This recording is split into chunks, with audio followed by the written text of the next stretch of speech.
proyecto Néstor Gil Conners, ya prácticamente como un columnista.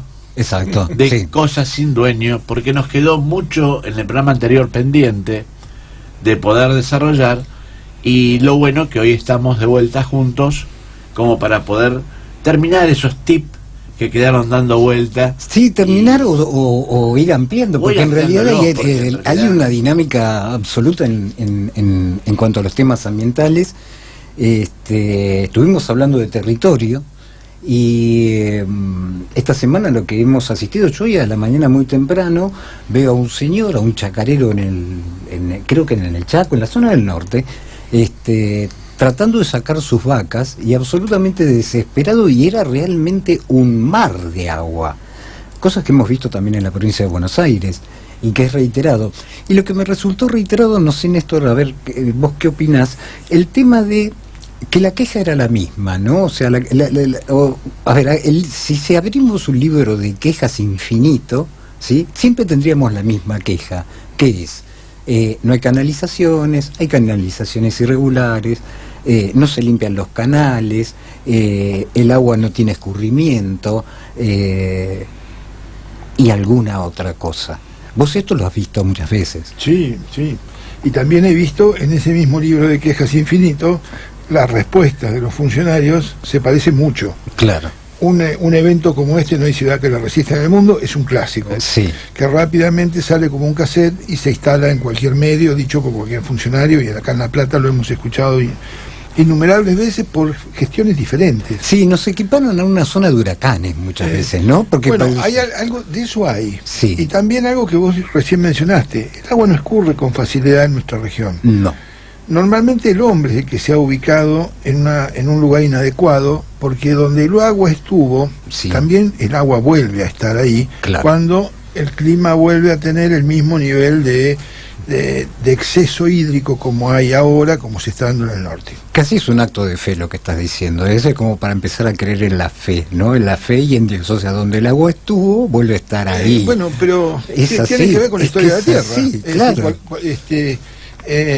Hay una frase de Francis Bacon, que es un filósofo que todos repetimos, sí, que la naturaleza, para gobernarla, antes hay que obedecerla. Claro. Y esta es una actitud que no tenemos. No. O que no practicamos con asiduidad. No. Y la prevención en esto, ¿cómo juega? La prevención juega mucho antes de que venga el agua. Pero por eso. Mucho Entonces, antes. la prevención es el nombre que no tienen en la jerga de la gestión pública. Sí, el otro día hablamos mucho de Estado y hablamos de quién de algún modo habilita que sí, el territorio se intervenga. Exacto. El retiro del Estado, el retiro paulatino y progresivo del Estado trae como consecuencia estas cosas. Exacto. Un hecho pintoresco fue sin duda el intendente en el Chaco de esta localidad que no voy a recordar, que cuando vinieron las bolsas con arena para hacer las defensas, las colocó alrededor de su casa. Claro. Y para que los vecinos no las sacaran, rodeó a esas bolsas de arena con policías. Este intendente no es... Esto es cierto. Yo no lo digo. Eso es parte de la prevención, ¿no? Claro, de su casa. De su pero territorio. ahora, si toman la palabra prevención como para poder, digamos, estar un paso adelante de los fenómenos que se puedan ocurrir, creo que los vecinos sufrirían un poco menos. Sufriríamos menos todos, claro, porque los costos no son solamente locales. Cuando nosotros vemos que hay gente inundada, y la actitud nuestra siempre la misma, es de convocar a hacer colectas para llevar a los inundados. Un gobernador en la provincia decía que Defensa Civil se había transformado en chapa colchón. Claro. Cuando en realidad Defensa Civil es justamente eso, y no debiera hacerlo. Por lo menos la estructura moderna de esas figuras son gestión del riesgo. Exacto. Es una gestión del riesgo anticipada. Exacto. Hoy cualquiera que haya escuchado a propósito de algunas estadísticas que llevan Capital Federal, que tiene a cargo hoy la seguridad en la Ciudad de Buenos Aires, hablaba del mapa de riesgo referido al delito. Nosotros, en la provincia de Buenos Aires y en el país, debiéramos tener instaurados desde hace mucho tiempo estos famosos mapas de riesgo que los generan los estados. nacionales, provinciales, municipales, y van de algún modo reflejando estas cosas a lo largo de la historia relativamente reciente, de la democracia seguro, Sí. y proyectados en función de riesgos anticipados. Nosotros Claro. estamos viendo que ha cambiado el clima de una manera más o menos significativa. Acá en la región pampeana empezó a cambiar de mediados del 70. Más aún teniendo en cuenta que la provincia de Buenos Aires por ahí se la mira como si fuera un plato hondo, digamos, ¿no? Un plato playo. Playo, Absolutamente Plato playo. playo. playo. Eh, No hondo como para que pueda... No, ojalá tuviera esa posibilidad. Sí lo hay en algunas regiones como la zona de Carué, que se llama técnicamente una cuenca endorreica, si va hacia Ajá. adentro, y es un gigantesco plato hondo que termina en Carué. Claro. Recordemos que en algún momento Las inundaciones, la sí. villa de Pecuén Sí. desapareció bajo el agua, y algún cineasta recontra famoso Sí. tuvo la delicadeza de registrarla y de transformarla en una película. Cuando se reflotó el cementerio, por ejemplo. Exactamente. Que eso lo Flotaban hizo... flotaban los ataúdes. Eso, claro, Esto no hay que olvidarlo. eso lo hizo la gente de Yacustó. Sí, estuvo acá haciéndolo. hubo gente que trabajó con documentales, y acá Pino Solanas tiene en La nave de los locos Sí. algunas de estas imágenes estéticas Que son tremendas. son maravillosamente Sí, tremendas. son maravillosamente tremendas. Es Porque en cierto, realidad sí. pareciera, ¿no? En varias películas de Solanas, ¿no? Una lectura de anticipación, ¿no? Puesta de una forma artística muy impactante, ¿no? Sí. Bueno, evidentemente que yo trato de formular una pregunta media extraña, ¿no? A ver, si no tenemos Estado, ¿qué podemos hacer? Porque, Bueno, a ver, acá estamos hablando de un... Estado tenemos. Claro, el tema es que tenemos que fortalecer el Estado, Claro. y ahí me parece que es el mayor trabajo. Claro. Yo no sé, todos hemos visto en los medios lo que le pasó al turista sueco ahí Sí. en la zona de Buenos Aires, Sí, y hoy nos enteramos también por los mismos medios que a una de las personas que actuó en el hecho, uno de los delincuentes, fue atrapado merced a un seguimiento con cámaras y de lectura e interpretación del auto y del casco que hay atrás Sí. del auto, que seguramente cualquiera de los oyentes que esto lo haya estado viendo lo reconoce. Desde el episodio que el joven sueco es subido a una ambulancia y empieza todo su recupero, hasta este momento en donde hoy en los medios estaban informando que habían capturado a uno de los delincuentes, todo es a través de gente que trabaja como servidor público en el Estado. es cierto. Bien. Cosas que nos pasan a diario y que tienen dramatismo y que tienen de algún modo Ahora, continuidad, nos permiten leer esto. Sí, Ahora, seguimos escuchando voces que siguen hablando de que sobran empleados en el Estado y que hay que achicar el Estado es agrandar la nación. Volvemos claro. a la mítica frase. Eso Claro. yo lo veo, arquitecto, yo lo veo como, digamos, sucedió, se procede y se identifica. Bien. Ahora, también la prevención es evitar que ese tipo de cosas sucedan. Como le pasó a Carolina Píparo. Sí. O sea, yo creo que si el Estado realmente interviene, esa intervención del Estado tiene que ser para generar una prevención y no ir sobre el hecho consumado o esperar que pase el delito para decir hacemos funcionar el Estado. Hay un juego de palabras que son parecidas pero no son lo mismo. A ver. Eficiencia y eficacia. Lo que usted plantea es que el Estado sea eficiente. Lo que nosotros deseamos cuando ya ocurrió el hecho es que sea eficaz. Frente a un caso, digamos, un ejemplo bastante común. A ver. Toman una embajada, hay rehenes, hay personas que piden alguna cosa. Ahí el Estado lo que hace es, salvaguardando la vida de los rehenes, tiene que recuperar el lugar que está tomado. Exacto. Eso es eficacia. Recuperar salvando la vida primero de los rehenes, después de todos los que intervienen, y en el último caso, si se puede, también de los de los que actuaron de manera violenta. Sí. Eficiencia es cuando eso no llega a suceder. Pero hoy... Cuando se anticipa todo. Pero hoy tenemos, por ejemplo, si sabemos que viene una tormenta compleja, lo sabemos prácticamente casi una semana antes. Sí, tranquilamente. Con una semana antes tenés tiempo de hacer una determinada prevención en función de una, no digamos de una catástrofe climática, sino de un acontecimiento climático. De un acontecimiento sí, pero de un acontecimiento de estas características y magnitudes no creo. Es cierto que nosotros hoy tenemos mucha más información climática, es muy cierto eso, sí.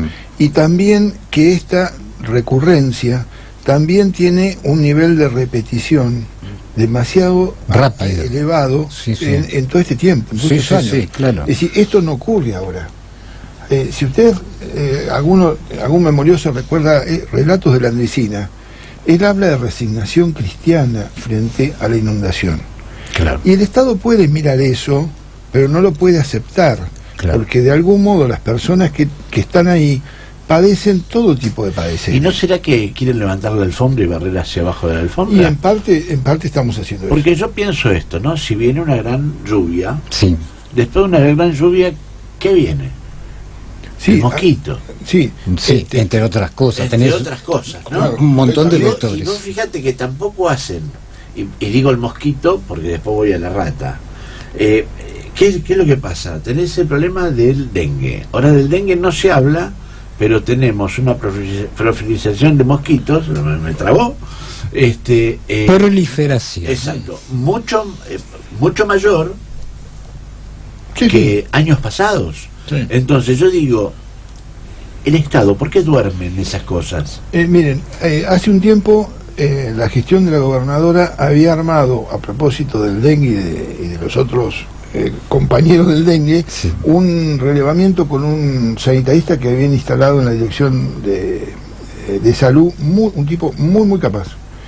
Y el mapa de riesgo Sí. coincidía con el mapa de la pobreza. Ah, bien.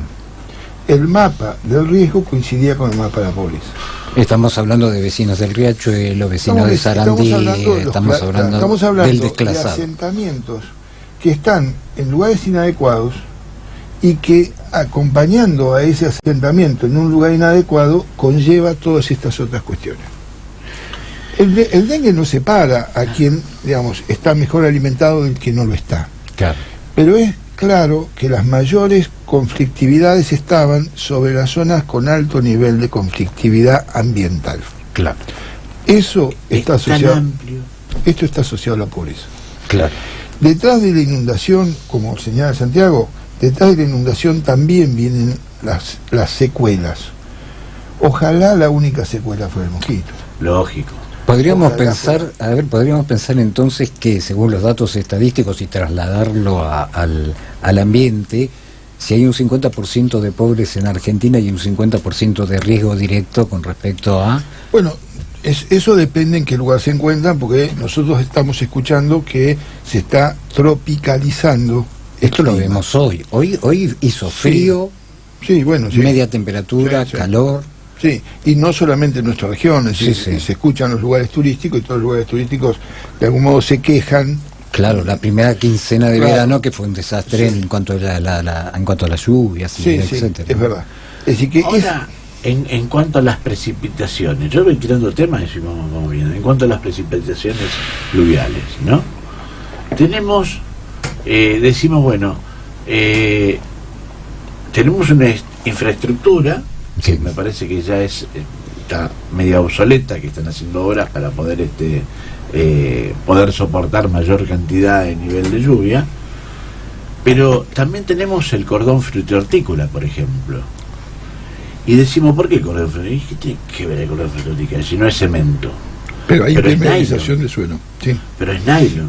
Y Sí. tenemos mucho nylon que termina ocupando ese humedal que necesitamos, ¿no? Bueno, la palabra humedad es clave. Nosotros tenemos un sistema que deberíamos gestionar para evitar que las aguas velozmente escurran hacia los lugares en donde no caben. Eso que señala Santiago es lo correcto. Ha crecido en el sector periférico de La Plata lo que se llama la impermeabilización con el cultivo bajo cubierto. Claro. hectáreas y hectáreas, estamos hablando seguramente es otra ciudad cerca de 1000 hectáreas. Sí, sí. Esto no ocurre solo en La Plata, pero en La Plata aparece que mucha de esta superficie cubierta, digamos, cubierta bajo, tapada con nylon, está dentro de las cuencas más críticas, la cuenca del Gato. Claro. En los lugares en donde además debería haber retención de agua, lo que estamos haciendo es impermeabilizando y acelerando el escurrimiento. Eso, cuando se calculó la actual estructura que tiene el Gato, también se incorporó. Pero ahí hay un doble riesgo. Primero, que esa agua que cae ahí debiera infiltrar. Debería ayudar a recargar el acuífero nuestro, porque hay zonas de recarga que están tapadas con nylon. Claro. Hay lugares de humedales que están abandonados y son lugares de activa generación de posibilidades del sistema de autorregenerarse, y lo estamos impermeabilizando. Claro. Y esto no hay de algún modo un gobierno del Estado, por lo mismo que estábamos hablando antes. Hay una especie de laissez-faire en donde cualquiera avanza y hace lo que le parezca, y el Estado va acompañando haciendo parches. Eso que señala Santiago, el tema de los humedales, es muy importante, sí. Y es muy importante en regiones como esta. Recordemos que el agua de bebida, el agua que viene de red, no toda entra de la potabilización de la planta de Punta Lara. Todos conocemos, todos sabemos que hay pozos que están hechos en distintos lugares, muchos pozos, no sé si ya llega al 30% del caudal que entra en el sistema de red, que es pozo de captura del acuífero, claro, que tiene un clorificador a la salida, y que eso lo que ayuda es a mantener un determinado nivel de caudal dentro de la red. Ese pozo está capturando agua de un subsuelo que necesita ser recargado, y que no es una cosa que se recarga de un día para el otro, de un año para el otro. Y que los lugares de recarga que tiene nuestro sistema periférico debían estar mantenidos como lugares de recarga y no cubiertos o impermeabilizados, que eso está ocurriendo. Y está ocurriendo sin ton ni son, porque de algún modo estamos aceptando esto. Estamos aceptando y nos estamos habituando a aceptarlo, que creo que es lo peor. ¿Y el Estado no debería incursionar al menos como para decir, vayamos un pasito más adelante y tratemos de conservar la ecología un poco mejor? Sí, claro. Hace 2 años, a lo mejor ahora, hubo una maravillosa exposición de Pino Solanas en el Senado, donde mostró cómo su proyecto, que no era su proyecto, había dejado de ser su proyecto de ley de humedales, había logrado el consenso de una enorme mayoría de senadores, aún de aquellos, como el senador De Angelis, que no entendía, prefirió abstenerse de votar, claro, porque en realidad no entendía que para conseguir la riqueza que él estaba obteniendo del suelo, precisaba de los humedales. Pino Solanas demostró cómo podía conseguir ese consenso, y la ley pasó a diputados. La ley perdió en diputados estado parlamentario. Claro. Y si nosotros no tenemos ley de humedales, ahora si la tuviéramos y no tenemos una ley que regule el parcelamiento del suelo, cuando un humedal determinado yo lo termino dividiendo en un club de chacras, elimino el humedal. Bueno, hay un proyecto en Provincia de Buenos Aires que Scioli lo presentó, ya es una aspiración desde hace mucho tiempo, en cuanto a la utilización de la franja que ocupa el SEAMSE sobre la zona ribereña, en la parte norte de lo que es la ciudad de La Plata, Quilmes, etcétera, ¿no? Lo cual constituiría una locura por la magnitud, aparte de gente que podría llegar a ir a vivir ahí, y aparte de las condiciones en las cuales puede vivir. Bueno, esa es una zona de altísima vulnerabilidad, la que, digamos, para que los oyentes se ubiquen, si nosotros vamos por la autopista de La Plata a Buenos Aires, es la que queda hacia la derecha, hacia el río. Cuando Juan y yo éramos chicos, esa es una zona que estaba totalmente desocupada, es un enorme humedal, es un bañado, y cuando nosotros dos éramos chicos, los arroyos que hoy vemos atravesar la autopista, que son canales, no llegaban al río. Claro. Tenían lo que se llama un desagüe imperfecto. Claro. El desagüe imperfecto era que llegaban al bañado y ahí se perdían.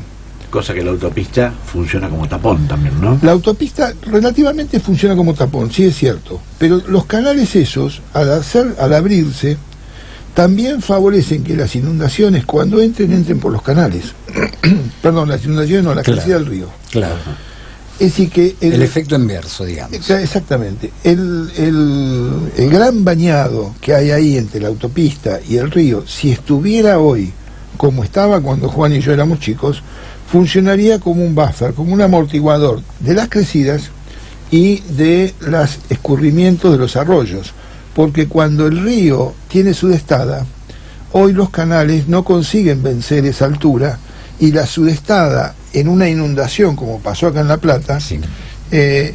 Hace un tapón. Entonces el agua empieza a quedarse en espera en la zona de Tolosa, en la zona baja. No pasó eso en el 2013, afortunadamente, pero si hubiera ocurrido, el daño hubiese sido mayor. Bueno, si tomamos esa fecha y tomamos esos acontecimientos que hubo trágicos para nuestra ciudad, tenemos que el agua nos ganó, ¿sí? Sí. Nos ganó. Ahora, prevención yo no veo. Si el agua nos ganó en su momento, yo pregunto, arquitecto, ¿el fuego no nos puede ocurrir también? Bueno, Porque estamos al lado de un polvorín. sí, de dos. Sí, a ver, Sí, o más. o más. ¿Sí? No, Porque bueno. estoy hablando de la destilería de Sí, IPF, ¿no? y Docsud. Y Docsud. Sí. Bueno, si Bueno, llega el doque, en Docsud se hizo con cooperación me parece la cooperación japonesa, un estudio de mapa de riesgo. Hace un montón de tiempo. pero acá, No, acá no. esto Esto fue un puede funcionario. ocurrir un desastre, una catástrofe. Yo creo horrible, que ¿no? por la zona, la región, para el tema de agua, con las obras que se están haciendo en el Gato, ha ganado en eficiencia un montón. Sí, En eficacia más que en eficiencia, pero ha ganado un montón. El tema del riesgo para la zona de la destilería, si ustedes recuerdan, la salida que tenía Berisso hacia La Plata era solamente la avenida del petróleo, la prolongación de la 60. sí. Hace unos años se hizo la 66, pero no hace muchos años. Ujú. La 66 necesita de algún modo también ser revisada y fortalecida, porque progresivamente sobre el bañado vemos ocupando esto que hablábamos de la inadecuada intervención del territorio. Exacto. De aquellos que lo necesitan, van y se instalan, y después el Estado convalida lugares que no tiene que convalidar, Claro. que no debe convalidar, pero que esa solución hay que encontrarla, es decir, porque esas personas no generan la demanda porque se les ocurra, genera la misma situación en la que se encuentran, y que el Estado de algún modo debiera contenerlo. Es esto que hablábamos antes, multiplicar las oportunidades, pero garantizar que todos tengamos un acceso equitativo a ellas. Esto me parece que es un tema en Berisso que no es menor. Lo que estábamos hablando respecto del riesgo es cierto, es decir, permanentemente tanto la zona de YPF y su destilería como la zona de Docsud tienen planes de riesgo que están permanentemente analizados por el potencial riesgo que presupone. Docsud tenía una zona buffer, una zona de amortiguación entre todos los establecimientos industriales y la zona urbanizada. Hace unos años, y merced a la mirada para otro lado de una de las gestiones municipales, esa zona se intrusó. Y hoy cualquiera que va a Docsud, para poder llegar, inclusive para poder entrar con vehículos de importante porte, tiene que atravesar viviendas en donde se cruza cualquier persona, cualquier chiquito, porque realmente se interrumpió la entrada segura a un lugar que tiene Alto potencial de riesgo. exactamente. Sí. Esto también es el Estado garantizando la intervención del territorio. Esas personas nunca debieron estar ahí. Y están no desde siempre. ¿Y no habría que pensar una relocalización de la destilería? YPF, por Sí, ejemplo. seguramente. Y de estas 500 familias que están ahí también. Claro, pero las familias no quieren irse. También No, hay no, una claro. Son más de cuestión. 500, ¿eh? No, digo 500. Claro. Cuando el otro día, me parece que fuera del micrófono, hablábamos de la Villa 31. Ah. Creo que Piccolotti incluso la acercó en algún momento, se empezaron a acercar con alambrados, según Eso intervención. es el Docsud. Sí, sí, en Dock Sur. En Dock Sur. En Dock Yo no Sur. me refiero a la de acá. La de acá tenemos No. Ensenada, Sí, sí. eh, La de acá sería una catástrofe mundial terrible, ¿no? Bueno, ustedes piensen que en algún momento en nuestra historia y ni siquiera se trágica, habla de una relocalización, ni siquiera se habla, al contrario, se van haciendo más cosas, sí. con más riego. Sí. Bueno, el horno Copetro, creo que inauguró hace poco otro horno más. Sí, ahí hay siempre una otras- dualidad. sí. Pasa con Copetro y podríamos decir pasa con los que procesan harina de pescado en el puerto de Mar del Plata. Exacto. Si eso no estuviera, la situación sería peor. Ahora, ¿cómo podemos hacer para que la situación no sea peor, pero el impacto que estas dos instalaciones, que son ambientalmente muy diferentes, no generen conflicto? Es Claro. decir, digamos, todo lo que procesa Copetro es residuo que se dispondría en un lugar y a un costo inadecuado, ambientalmente inadecuado. Exactamente. Sí. En Bueno, eso estoy totalmente de entonces, acuerdo. Copetro procesa residuos y está bien que los procesa. Ahora, el impacto que genera el procesamiento de esos residuos, estando en un lugar adecuado, igual no alcanza. No. Es decir, hay que disminuirlo. Copetro ha hecho mucho, pero siempre falta más.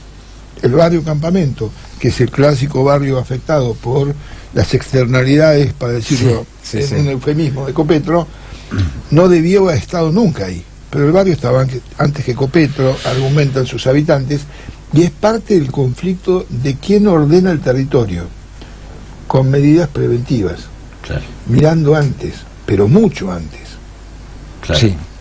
Yo pensaba también hoy a la mañana en la tragedia económica que conlleva todo esto, porque en realidad al tratarse de una inundación de tal magnitud, ¿no?, en zonas productivas, a ver, la no prevención y la no toma de decisiones por parte del Estado, y el dejar hacer también por los particulares, porque a ver, acá también los particulares tienen algo que ver en el asunto con la canalización para tirarle el agua al campo de al lado, ¿no? Pensaba en lo tremendo que significa esto a nivel económico, ¿no? Y después, bueno, obviamente también pensaba en una situación que también se piensa poco, ¿no? Que es cómo quedan las personas desde el estado psíquico, ¿no?, tras semejantes eventos de magnitud. Esto sucedió en La Plata hace poco, cuando alguien fraguó... Y sigue pasando hoy, ¿eh? Sí, cuando, recordamos que, no sé cuántos, hace alguien fraguó mandó un WhatsApp diciendo se está empezando a inundar la ciudad de La Plata, no sé, una cosa así, y generó un pánico colectivo, donde cada uno se quedó en su casa, y en realidad se trataba de alguien que le parecía esto, Y ¿no? cuando empiezan a hacer ruido los catalíticos, yo quisiera que hables con gente de Ensenada, No, ni el hablar. pánico que tienen. Claro. Yo he Y sí, conversado esos temas. claro. Y te digo sinceramente que es un tema como para abordarlo en algún momento, ¿no? Por eso es que los extranjeros compran en el sur, hay menos problemas. Sí, yo no sé si eso tiene que ver con la compra de tierra. Es verdad que es un tema que hay que abordar. Ahora, estas cosas no se resuelven en una gestión de gobierno. No. Y la provincia tuvo, y a mí me parece que eso hay que rescatarlo, en su momento cuando asumió la gobernadora Vidal, dos hechos que me parecieron que eran significativamente valiosos. Una, creó el Ministerio de Coordinación. Sí. Si uno de los problemas tiene la provincia es la falta de coordinación de acciones públicas numerosísimas. Sí. Bueno, pero está bien, por ejemplo, se intenta hacer algo bien, Sí. pero faltaría media vuelta de tuerca como para poder que funcione. Sí, esa fue una cosa. La segunda fue la creación de una dirección, por primera vez, de gestión del riesgo. Es cierto. A Sí. los 9-10 meses de gestión esas cosas desaparecieron. Siempre hay que dar una nueva ¿Y por oportunidad. Bueno, no lo sé. Yo Me animo a decir lo siguiente. A veces las ideas buenas necesitan de gente muy calificada, ¿no? Así como mencionabas que se contrató una persona, bueno, no sé bajo de qué forma, administrativamente se resolvió, a alguien que pudo generar un mapa de riesgo sobre determinada zona, etcétera, ¿no? A veces también tenemos que conformar equipos de gente que sea muy sólida profesionalmente, y después ir acomodando el resto de la gente en otros. Yo creo que a veces, a ver, a mí me tocó hablar con algunas personas de gestión de riesgo y realmente no estaban a la altura. No cualquier jugador puede jugar en Boca, exactamente es esto, ¿no? Ni nadie puede jugar si no tiene muchísimas aptitudes en el Barcelona. Una buena idea con un mal equipo está destinado al fracaso. Yo las personas que conocí, y aparte el tema es este, lo que plantea Néstor, ¿sí?, implica un cambio en la cultura de la carpa política. O sea, de esa tenencia que cree tener el político cuando está ejerciendo un cargo, en el cual no hay transacción con ningún otro sector. A lo sumo puede haber un intercambio. Sí, bueno, coincido totalmente con eso. Eso es esencial, Juan. Es esencial lo que él dice porque... si me vos puedo el poder retirar político, entonces. No, pero a ver, si el poder político te pone en un lugar para determinada cosa y después te dice, no, frená, no hagas esto.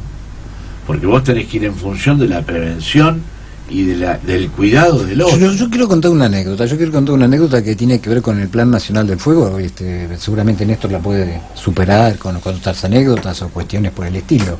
En el Plan Nacional del Fuego se convoca a principalmente bomberos, ¿no?, que están específicamente preparados, etcétera. Los bomberos, ¿sí?, generalmente los incendios suceden en Córdoba y en el sur, generalmente. Los bomberos de Córdoba, por ejemplo, ¿sí?, cuando entran a un foco de incendio o un escenario de incendio que no está en la provincia de Córdoba, aspiran a tener un vestuario al estilo Mick Jagger, ¿no? Y que se retiren los locales. O sea, esto viene a ejemplificar un poco, pero esto no es una... no es una broma, como le pregunté hoy a Néstor, en el sentido de este intendente que primero pone las bolsas de arena y después pone unos pobres policías, pero realmente a cubrir, obviamente, el odio de los vecinos, porque es el desatino. El odio que tendríamos nosotros. Pero por supuesto. Si fuéramos vecinos de ese barrio, pero por supuesto. Yo me acuerdo que en caso contrario, en una sequía, otra anécdota, ¿no? Mario Cafiero no tenía agua, ¿no?, cuando gobernaba Cafiero. Entonces nunca falta la persona que quiere solucionarle el problema al jefe y dice, bueno, le podemos traer agua y ponérsela en el tanque con los bomberos, y los Cafieros, que eran bastante atinados, dijeron no, porque están los vecinos que no tienen agua, ¿no? Yo no sé si a veces hay que hablar de desatino o hay que hablar de la poca importancia que tiene el otro y cómo hemos avanzado en algo de precarización social a lo largo del tiempo, ¿no? Sí, yo creo que progresivamente, algo que señaló Santiago recién, la política se ha transformado en una maquinaria electoral. Sí. Y ganar una elección no presupone que además puedas hacer un buen gobierno. No. Claro. O lo que quieras. Vuelvo al ejemplo del personaje pintoresco que es Trump. Sí. Y Trump, con todo el peso que tiene, no hace lo que quiere, porque el Estado tiene resortes que evita que, si bien él tiña de algún modo su gestión y los cambios en las políticas económicas y muchas cosas, no es Bolsonaro. Hay que hacer lo que se debe. El Estado tiene determinados comportamientos que garantiza que eso funcione. Claro. Entonces, si no, es la utilización del poder por el poder mismo. Bueno, a nosotros, cuando estábamos en el OPS, tuvimos la suerte de conocer a una persona que venía de Estados Unidos, de la última etapa de la anterior a Trump, se me fue el nombre, de Obama. De Obama, sí. Pero no era de Obama, ella pertenecía al Estado, era una funcionaria pública. Y ella nos contaba que desde el año 91, el Parlamento de los Estados Unidos había puesto una norma que todos los organismos federales, que eran 13, que acá podría ser Hidrografía Naval, Servicio Meteorológico Nacional, el Servicio Geográfico Nacional, sí, todos esos tenían que trabajar, además de sus cosas, en analizar cómo el clima iba afectando el territorio de los Estados Unidos. Sí. 91. Sí. Entonces cuando yo atino a intentar excusarme de por qué nosotros no, la mujer me interrumpe y me dice, en algún momento hay que empezar. Claro. A nosotros nos cuesta esto de empezar. Coincido con lo que dice Juan Peri, pero quería señalar con optimismo que acá tuvimos la oportunidad de tener un Ministerio de Coordinación y una gestión del riesgo específico para la provincia de Buenos Aires y no prosperó. Pero la idea estaba incubando. A ver, claro, eso está bueno que haya una simiente, ¿sí? Lo que nosotros teníamos que tratar es de que estas simientes prosperen. Exacto. Y no que queden colgados en aquel de los Sí. estudios, Sí. como quedan todos los planes de ordenamiento territorial para la provincia, porque no hay municipios que no tengan plan de ordenamiento. No hay municipio. No. Ahora, ¿dónde está? Guardado en una planera, porque no lo puede implementar. Claro. Porque se olvida de implementarlo, y porque recién Santiago lo decía, la presión política muchas veces hace que alguien venga con los planos para hacer un barrio en un lugar donde no está planificado, y finalmente la presión económica termine habilitando ese barrio. Exacto. Como seguramente pasó con Nordelta, Claro. como seguramente pasó con el Tambo, que lo hablábamos el Sí, programa sí. pasado. Sí, sí, sí. Claro. Sí. Y el Tambo se inunda, parcialmente el Tambo, y Nordelta no. Pero Nordelta Pero no esas deja de cosas no inundar se a los pueden- otros. Esas Claro. cosas no se pueden prever antes. Sí, sí se pueden Sí. prever. Es tan difícil. No, hoy no es nada difícil. Hoy la tecnología está a disposición nuestra.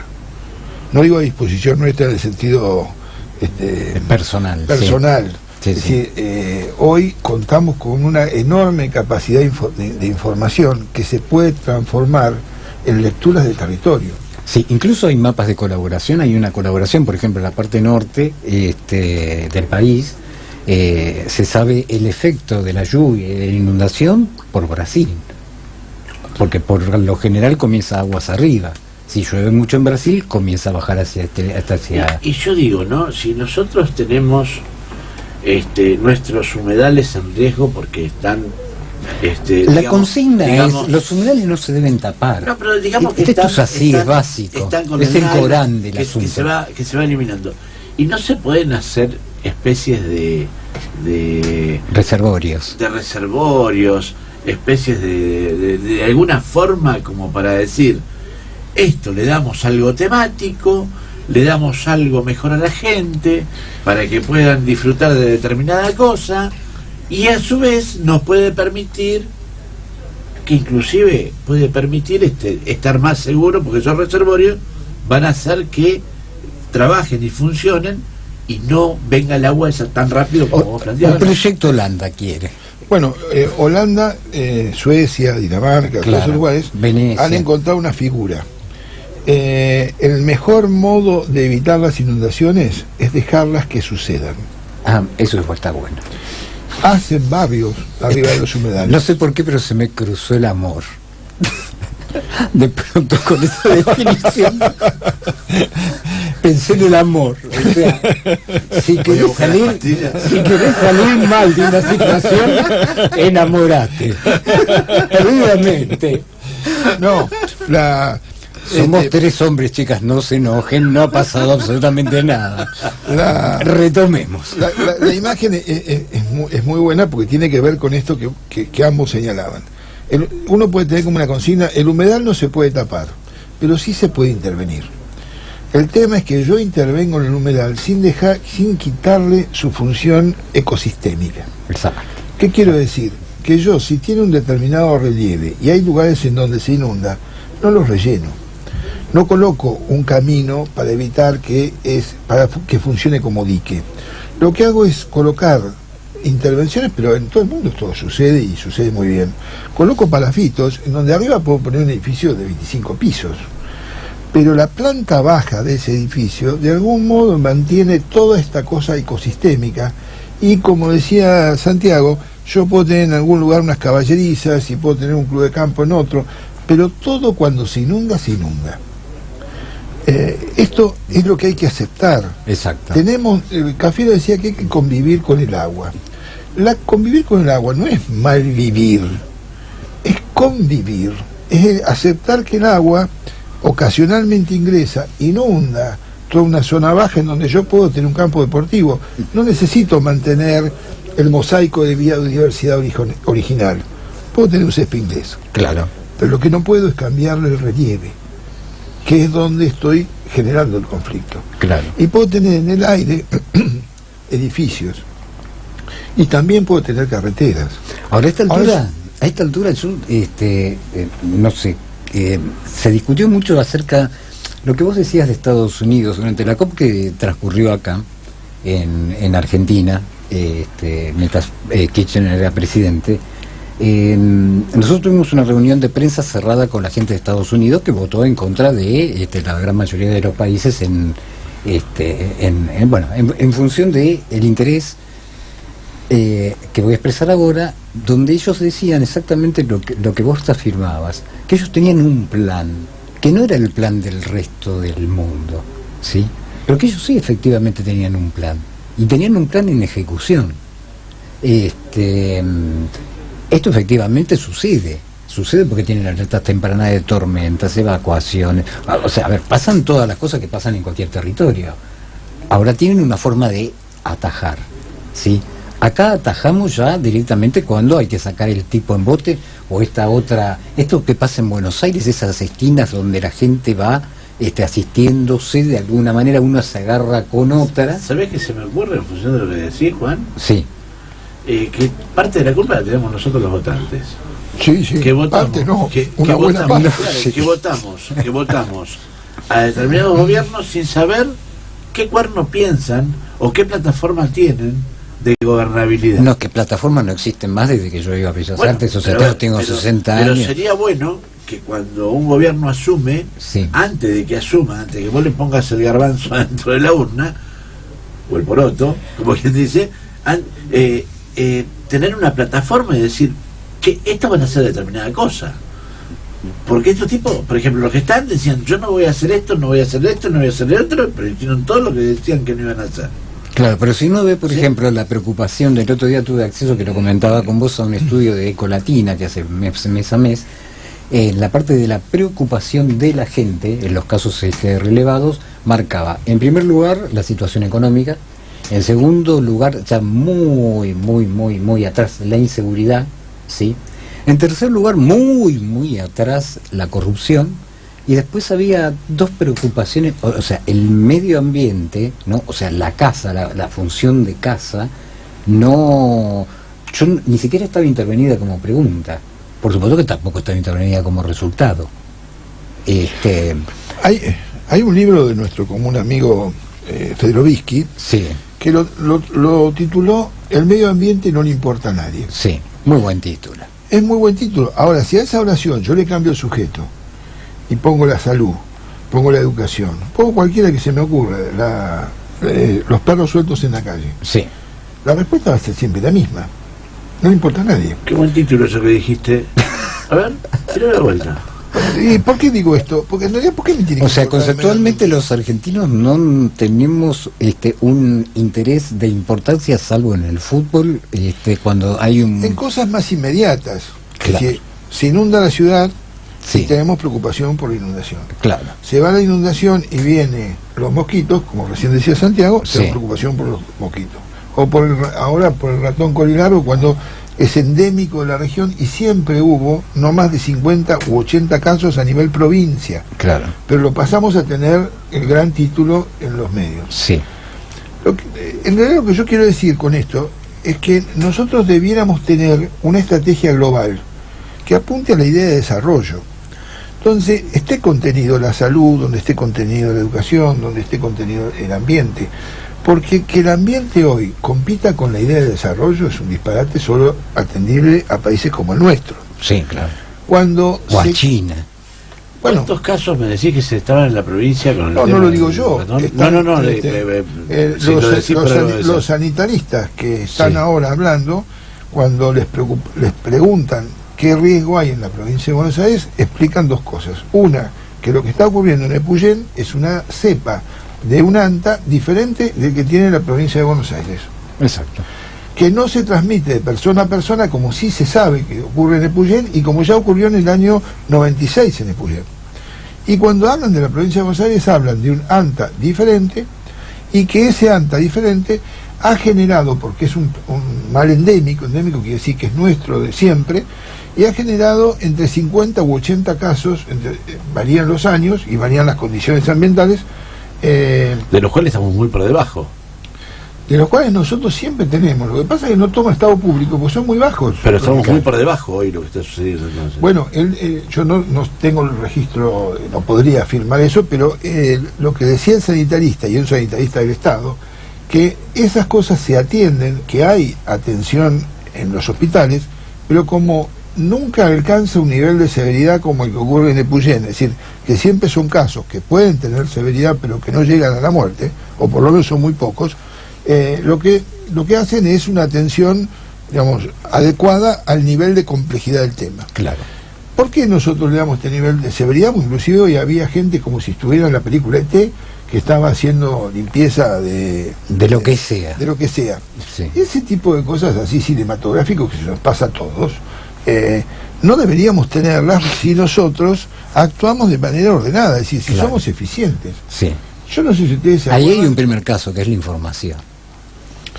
Sí, y la sobreactuación es del otro. La sobreactuación, Y sí. yo pregunto, ¿no? O sea, trato de entender lo que vos me planteás para alcanzar lo que voy a preguntar ahora. No me tiren con la computadora. ¿Y no será que es mejor hablar del ratón colilargo que del riesgo país? No, bueno, yo creo que nosotros tenemos cosas espasmódicas. Porque el riesgo país es mucho más peligroso que el ratón colilargo, entiendo ahora. Sí. Por lo que vos me planteás, ¿no? En realidad, yo digo que nosotros actuamos de manera espasmódica y también un poco llevados por lo que pasa en los medios. Exacto. Cuando yo me instalo un rato delante del televisor y pongo un determinado canal, veo que tiene una línea editorial y que digamos, estamos en el peor de los mundos. Cambio de canal, me pongo en otro y el problema es Juan D'Artés. Exacto. Es decir, que nosotros también nos dejamos llevar, porque no tenemos otra manera de interiorizarnos, por una cantidad de información que nos viene de algún modo espasmódica. Si Juan D'Artés pasa a ser inocente, lo cual yo no lo sé, estamos en una crisis, porque ya lo condenamos. Pero para eso está la justicia, Bueno, y no los medios. Los medios juzgan, condenan ante... Yo pienso que para eso está la justicia. Para esto Son el los riesgo canales de la país justicia. y la compulsa con el ratón colilargo, como bien lo planteas vos, me parece que también debiera haber una tarea responsable de los medios para ver qué pongo en primer titular y qué pongo en un, no sé cómo se llama, lo que pasa, en un suelto en el medio. Claro, no, lo que sucede es que el riesgo país no es visible, ¿sí? No es visible, no lo puedo mostrar. En cambio, una buena rata, ¿sí?, es algo que sí puedo mostrar y puedo generar un impacto. O sea, es una búsqueda permanente por ahí, de hablemos sostener de la una rata, audiencia. hablemos de la rata, Sí. y quitemos la mirada del 50% de inflación. Sí. 47 y pico. Bueno, sí, Sí. eso el otro día se Entonces, analizaba. cuidado que pueden ser cosas utilizadas como para distracción, ¿no? Está bien, igual no se le puede negar, a ver, que El los temas protagonismo que pasan. tiene que tener el ratón. Claro. Michael lo sabe mejor que nosotros. No, de todas formas, eso es cierto, la cuestión editorial va cambiando de medio a medio y cada uno enfoca un interés. Ustedes están en los medios y yo no, y por ahí tienen una mirada. Estabas. Tienen una mirada más experta que la mía.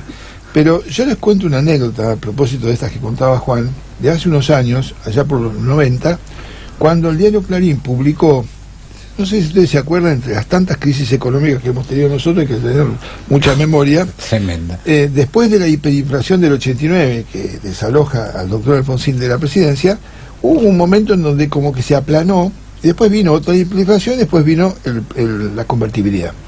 En el medio de esas dos extremos, entre la hiperinflación de Alfonsín y la convertibilidad, hubo como una especie de primavera.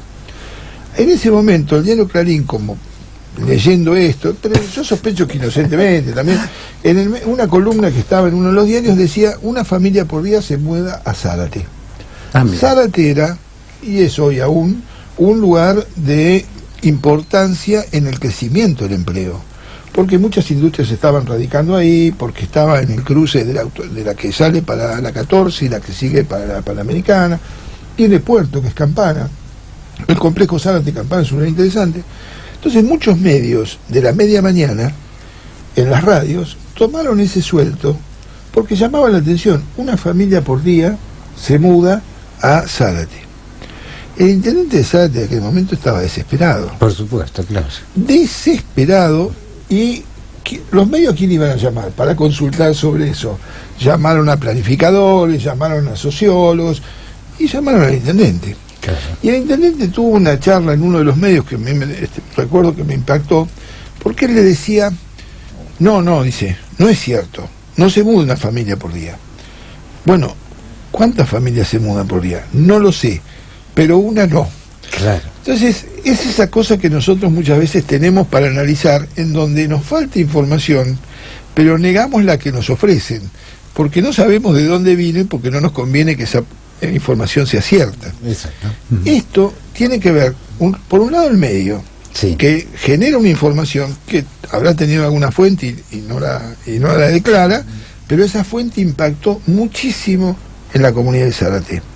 Porque además radios capitalinas lo tomaron en su media mañana y una cantidad de gente generó una expectativa de irse a vivir a Zárate. Porque en Zárate, ¿qué había? Trabajo. Claro.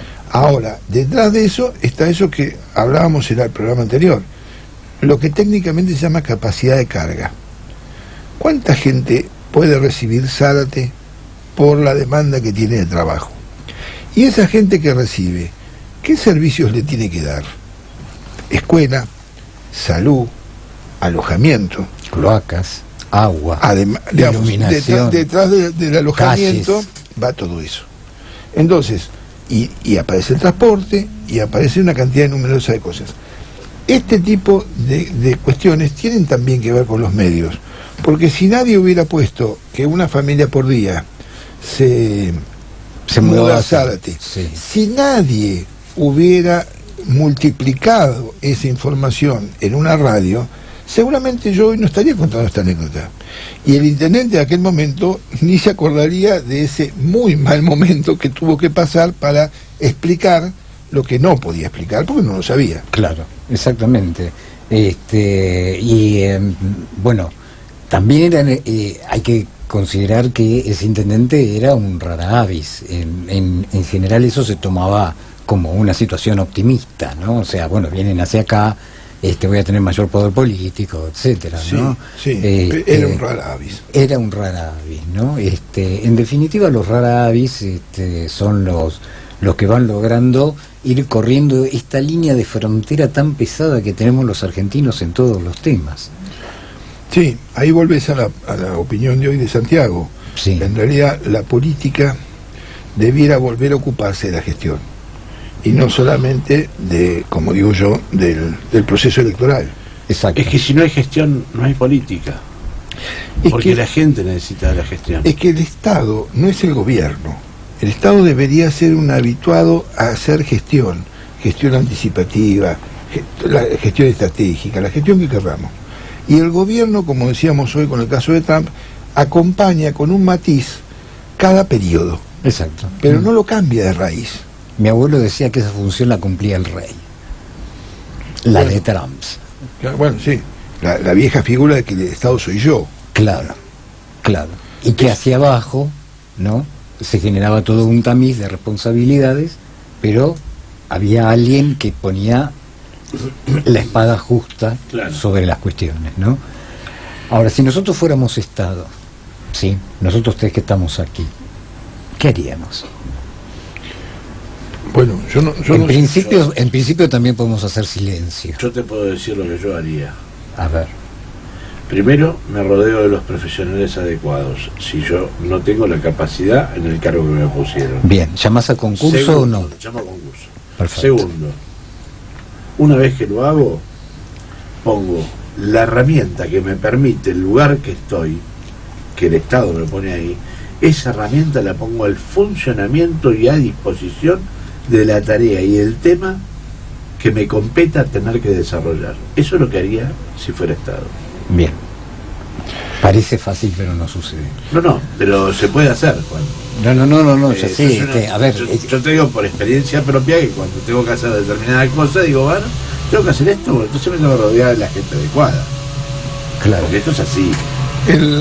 Hay una cosa que los que estamos con muchos años de funcionario en el Estado vemos, que son los municipios chicos.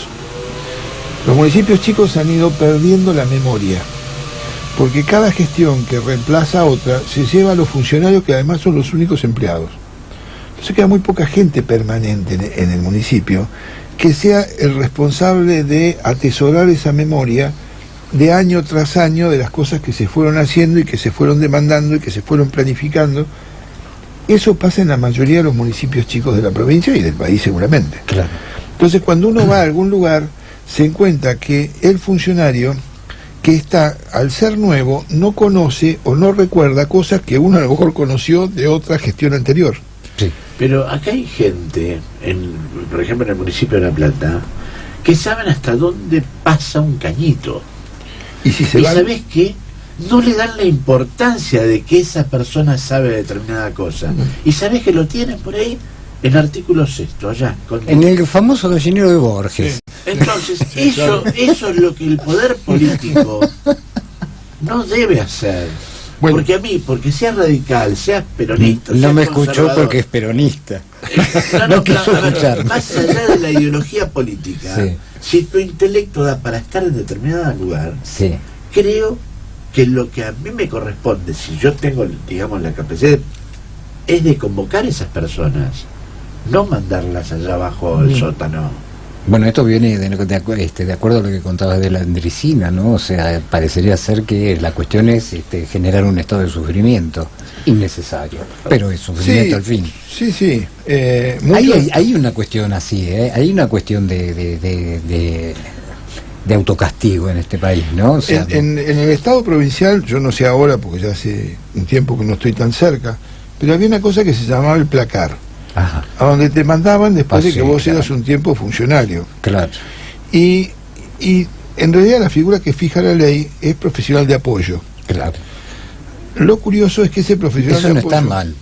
No estaría mal. No, la ley, que es muy sabia, la ley que rige el escalafón profesional, el escalafón de personal en la provincia de Buenos Sí. Aires, la de la mayoría de las reparticiones, dice que alguien cuando adquiere una determinada categoría después de haber sido funcionario, deja de ser funcionario, imaginemos categoría 21, 22, Sí, sí. y pasa a ser profesional de apoyo. Entonces, las nuevas autoridades lo utilizan en el buen sentido para Claro. que aporte su conocimiento y su experiencia. Claro. Nosotros sabemos que a cada uno de nosotros que nos ha tocado ser funcionario, y de todos los colores y de todas las etnias, vas a parar un placar Claro. que buscan para que cumplas un determinado horario y no rompas las perlites. Claro. Bueno, eso ha ocurrido, y ha ocurrido desde Cafiero para acá, que es Sí, un poco sí. tenemos memoria nosotros, Sí. lamentablemente. Sí. Sí. Eso, digamos, que dice Santiago, que me parece que está bien, de buscar a la persona que sabe por dónde van todos los caños, debiera hacer dos cosas. Una, que esa persona no solamente sea útil para la gestión, sino que además esa información sea socializada, porque si no pasa lo que estoy contando yo respecto de las personas que se van de los municipios chicos, y con ellos se va la memoria. Pero, ¿qué pasa cuando vos vas al cementerio de La Plata? Mira, el cementerio de La Plata. Y vos decís, quiero ubicar a un amigo que sé que está ahí. Por más que tengas el apellido, no lo encuentran. No. Recién hoy, gracias a la gestión anterior de Sebastián Magdalena, están generando la informatización de todo el cementerio de la ciudad de La Plata. Bueno, que es otra ciudad más. Sí, es una ciudad. O sea, los cementerios son otra ciudad, tenemos que coincidir con Sí. esto. En donde hay área centro, avenidas y periferias. No, esto está, lo hemos heredado de... Estamos un poco tanáticos porque venimos de Solano y los féretros flotando, las inundaciones, las vacas que se ahogan. Pero es cierto lo que dice Santiago, no está digitalizada la información. Claro. Con lo cual, cualquiera de nosotros que va y quiere averiguar en una supuesta oficina de informes, Sí. si no tenés la fecha de defunción, cosa que podés no tener, si no tenés el nombre completo, cosa que también podés no tener, es imposible que te ubiquen en qué lugar del cementerio está. Sí. Y eso tiene que ver con que hoy vas y las personas que tienen a cargo el cementerio, que son en su mayoría gente muy, muy predispuesta a atenderte bien, va a buscar una fichita, como si estuviéramos en los años 60. Claro. Y hoy no hay... Oye, pero eso Bueno, tiene- los médicos siguen con las fichitas, como era mi padre. Bueno, pero algunos tienen computadoras, por lo menos. Algunos Sí, tienen una la- computadora. lamentablemente estuve intentando y está intentando ahí Victoria Lamas, que está en los controles, gracias Victi. Estamos intentando comunicarnos con Ana Paola Miseli, A ver, que sí. es de la Municipalidad de La Plata, de la parte de zoonosis, que estaría muy bueno poder charlar 2 minutos con ella para que nos tire una idea, pero da el teléfono ocupado, yo lo vengo estirando, vengo dejando que vayamos tirando el tema, vayamos No, tal charlando. vez el cable fue mordido por una rata. pero no, evidentemente no quiere atender o está el teléfono ocupado.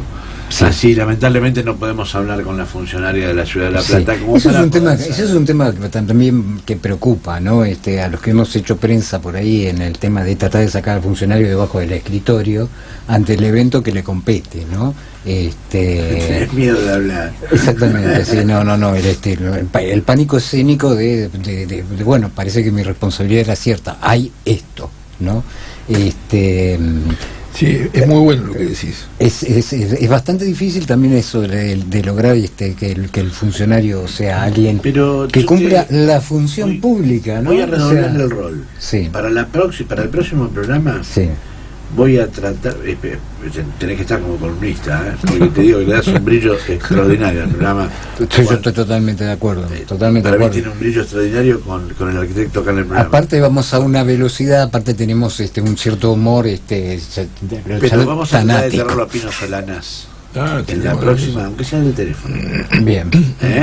Vamos Sí. a ver si le podemos charlar con Pino, porque hay muchos temas que inclusive hemos tocado donde soslayamos el nombre de Pino. Sí, yo tengo que poner Sí, ¿quién no lo puede tener? una admiración, No, claro. porque además representa una Epopeya. una epopeya. El otro día escuchaba en un medio también que Javier Milei, que Sí. sospecho, Sí, hablaba barbaridades de Pino Solana. sí. Entonces yo digo, Se pasó de liberalismo, digamos. no, bueno, pero yo no lo conozco a Milei, pero tiene 2 horas de cámara y se le ocurre cuestionar a un tipo que realmente tiene un talento para admirar. Sí, realmente. Sí, Y sí. Milei es un hijo directo de los medios, Sí. digamos, voy a decir algo que va por mi cuenta, un mamarracho mediático, que se le ocurre faltarle respeto a alguien que, digamos, le sobra paño para hacer muchísimo. Es como cuestionar a Favaloro, por ejemplo. Bueno, ponele. es un ejemplo. Son esas figuras. Y yo puedo no coincidir con Pino Solana en un montón de cosas, pero nunca dejo de oírlo y nunca dejo de atender las cosas que señala, aún en aquellas que no coincidimos. Porque me parece que es la diferencia entre alguien que tiene, como decíamos hoy, Beatriz Salvo decía que un político tiene que tener obsesiones. Este programa se llama Cosas sin Dueño